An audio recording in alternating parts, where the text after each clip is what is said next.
Assalamualaikum warahmatullahi wabarakatuh. Kembali lagi bersama saya di Studies. Jadi untuk video kali ini kita akan buat pembahasan yang ada pada soal deret lanjutan ya. Jadi di video sebelumnya saya sudah menjelaskan mengenai deret lanjutan, yaitu tepatnya mengenai pola selang ya. Jadi di situ sudah saya jelaskan dengan lengkap. Kemudian saya berikan soal di ujung videonya serta materinya. Nah, di sini kita akan menjelaskan bagaimana penjelasan dari soalnya ya. Jadi bagi teman-teman yang sudah buat, itu bisa ngecek apakah jawaban teman-teman sudah benar atau belum? Dan bagi teman-teman yang belum buat, mungkin bisa melihat bagaimana penyelesaian dari soalnya. Nah, di sini langsung aja kita mulai di nomor pertama ya. Jadi nomor pertama, ketika teman-teman jumpa soal deret, seperti biasa langsung cari polanya. Nah, di sini ketika teman-teman lihat, itu ada angka yang sedikit mencurigakan. Di sini kalau teman-teman lihat, itu angka yang ada pada soal itu agak aneh ya. Jadi di sini tidak akan menciptakan pola 1, 2, 3 seperti pada video deret dasar ya. Jadi yang dasar itu pola maksimal 3 untuk acak ya. Jadi kalau seperti ini, kalau kita lihat saja sepertinya sudah menandakan bahwa dia tidak akan memiliki pola acak yang batasnya cuma 3. Jadi bakalan lebih ya. Jadi kalau misalnya dicek pun, 12 ke 15 itu dijumlahkan dengan 3. Kemudian di sini dijumlahkan dengan 9. Kemudian dijumlahkan dengan 1. Nah di sini juga kita sudah jelas ya, bahwa dia tidak akan dijumlahkan dengan 3 ya. Jadi bukan pola 1, 2, 3. Jadi untuk penyelesaiannya kita akan menggunakan pola selang ya. Jadi untuk soal ini tetap kita gunakan pola selang 1 dahulu. Dari 12 kita selang ke 24, kemudian 24 ke 48, kemudian ke 96 dan ke jawabannya ya. Jadi kalau di sini mungkin sudah jelas bahwa polanya itu kita akan gunakan perkalian 2 ya, karena dia merupakan kelipatan. Nah di sini juga dikali 2 untuk dapat jawabannya. 96 dikalikan dengan 2, maka kita akan dapatkan 192 ya. Jadi langsung aja. Untuk pasangannya 15 ke 25 itu penjumlahan 10. Ya, penjumlahan 10. Kemudian ke 45 itu penjumlahan 20. Dan kemudian ke sini itu penjumlahan 40. Maka di sini kalau kita lihat 10 ke 20 itu dikalikan dengan 2 ya. Karena kenapa? 20 ke 40 juga dikalikan dengan 2. Maka di sini untuk dapat polanya itu ke jawaban berarti 40 harus kita kalikan dengan 2. Berarti dijumlahkan dengan 80. 85 dijumlahkan dengan 80 itu didapatkan 165. Jadi gitu ya penyelesaiannya. Langsung dapat jawabannya 192 dan 165. Nah, kemudian untuk di soal kedua itu kita akan menggunakan pola selang juga. Karena kenapa? Di sini kalau kita perhatikan ada angka yang kembar yaitu angka 100.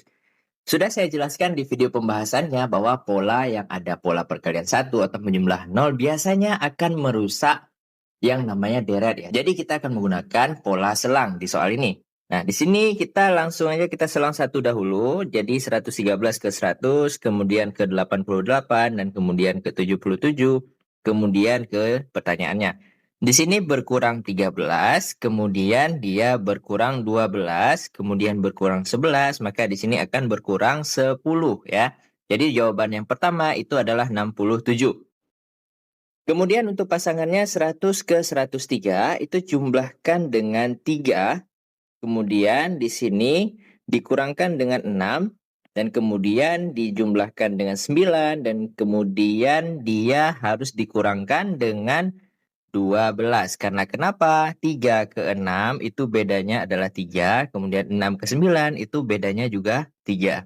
Ke 9 kalau beda 3 ke depan maka dia akan menghasilkan 12 ya angkanya. Nah, untuk tandanya sendiri, pertama positif, kemudian negatif, kemudian positif lagi, maka di sini harus negatif.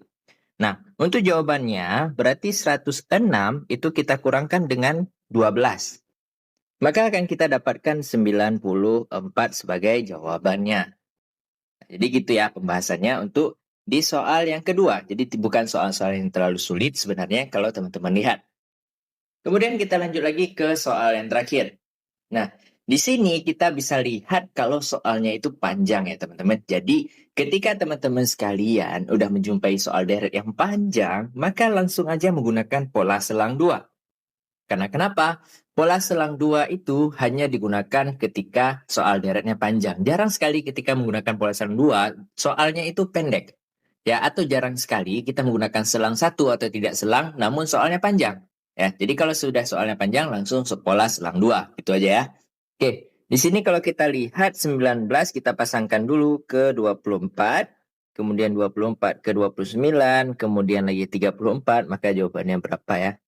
Jadi kalau kita lihat polanya di sini 19 ke 24 itu dijumlahkan 5, kemudian 24 ke 29 dijumlahkan 5 lagi, kemudian ke 34 itu dijumlahkan 5 juga ya. Maka jawabannya itu perlu dijumlahkan dengan 5. Kita dapatkan jawaban pertama adalah 39. Nah, untuk pola yang keduanya, 15 itu ke 20 bertambah 5, kemudian 20 ke 30 bertambah 10, 30 ke 45 bertambah 15. Jadi ada perbedaan 5 di sini ya. 5, 10, 15. Maka untuk mendapatkan jawaban kita jumlahkan dengan 20. Maka didapat jawabannya 45 jumlahkan dengan 20. Hasilnya adalah 65. Untuk yang ketiganya di sini 17 ke 20 ya. Jadi kalau kita lihat di sini bedanya itu adalah 3. Kemudian 20 ke 29 itu bedanya adalah 9. Kemudian untuk mendapatkan jawabannya, nah di sini teman-teman, kalau teman-teman menjumpai soal seperti ini, itu biasanya kita akan bergantung kepada pilihan jawabannya ya. Jadi untuk pola yang digunakan, bisa aja dari 3 ke 9 itu dijumlahkan 6. Atau bisa aja digunakan pola perkalian 3 ya. Jadi tergantung pada opsi jawabannya. Kalau misalnya kita gunakan untuk penjumlahan 6, maka di sini akan kita dapatkan ditambahkan dengan 15. Kalau seandainya kita kalikan dengan 3, maka ini akan kita dapatkan penjumlahan 27 ya. Jadi tergantung pada opsi jawabannya. Nah, untuk di sini juga kita bisa menggunakan tips apabila ada soal deret yang jawabannya itu butuh 2 ya. Jadi seperti nomor 1, 2, 3 ini semuanya butuh lebih daripada 1 ya. Jadi butuh 2 jawaban atau 3 jawaban. Itu teman-teman biasanya ketika teman-teman mendapatkan salah satu jawaban. Misalnya pada soal pertama teman-teman sudah mendapatkan yang 192, itu cek aja opsi yang ada pilihan jawaban. Biasanya akan ada opsi yang ada 192-nya. Dan kalau cuma ada satu opsi, itu langsung teman-teman klik yang itu aja sebagai jawabannya. Nggak usah lagi dicari angka yang satu lagi. Biasanya kalau satu sudah dapat, tidak perlu membuktikan satu lagi. Tapi kalau selama latihan teman-teman, usahakan teman-teman gunakan keduanya ya. Jadi dicari kedua polanya. Supaya apa? Supaya teman-teman itu terbiasa. Tapi kalau ada pada tryout atau pada ujian SKD nanti tidak perlu seperti itu. Jadi kurang lebih cukup teman-teman tahu opsinya itu ada angka salah satunya enggak atau perlu cari dua-dua. Kalau misalnya ada 2 opsi, itu teman-teman bagusnya cari kedua pola yang ada pada soal ya. Jadi seperti itu kurang lebih tips yang bisa saya berikan juga. Cukup sekian pembahasan untuk soal yang ada pada video deret lanjutan. Saya harap teman-teman semua bisa ngerti tentang penjelasannya dan bisa ngerti mengenai materi yang ada pada deret sehingga soal deret itu bukan lagi merupakan masalah bagi teman-teman. Atau teman-teman itu tidak akan benci kepada soal deret. Karena kenapa? Soal deret itu teman-teman bisa memberikan peluang untuk mendapatkan nilai yang tinggi pada soal TIUH. Sekian pembahasan dari saya. Wassalamualaikum warahmatullahi wabarakatuh.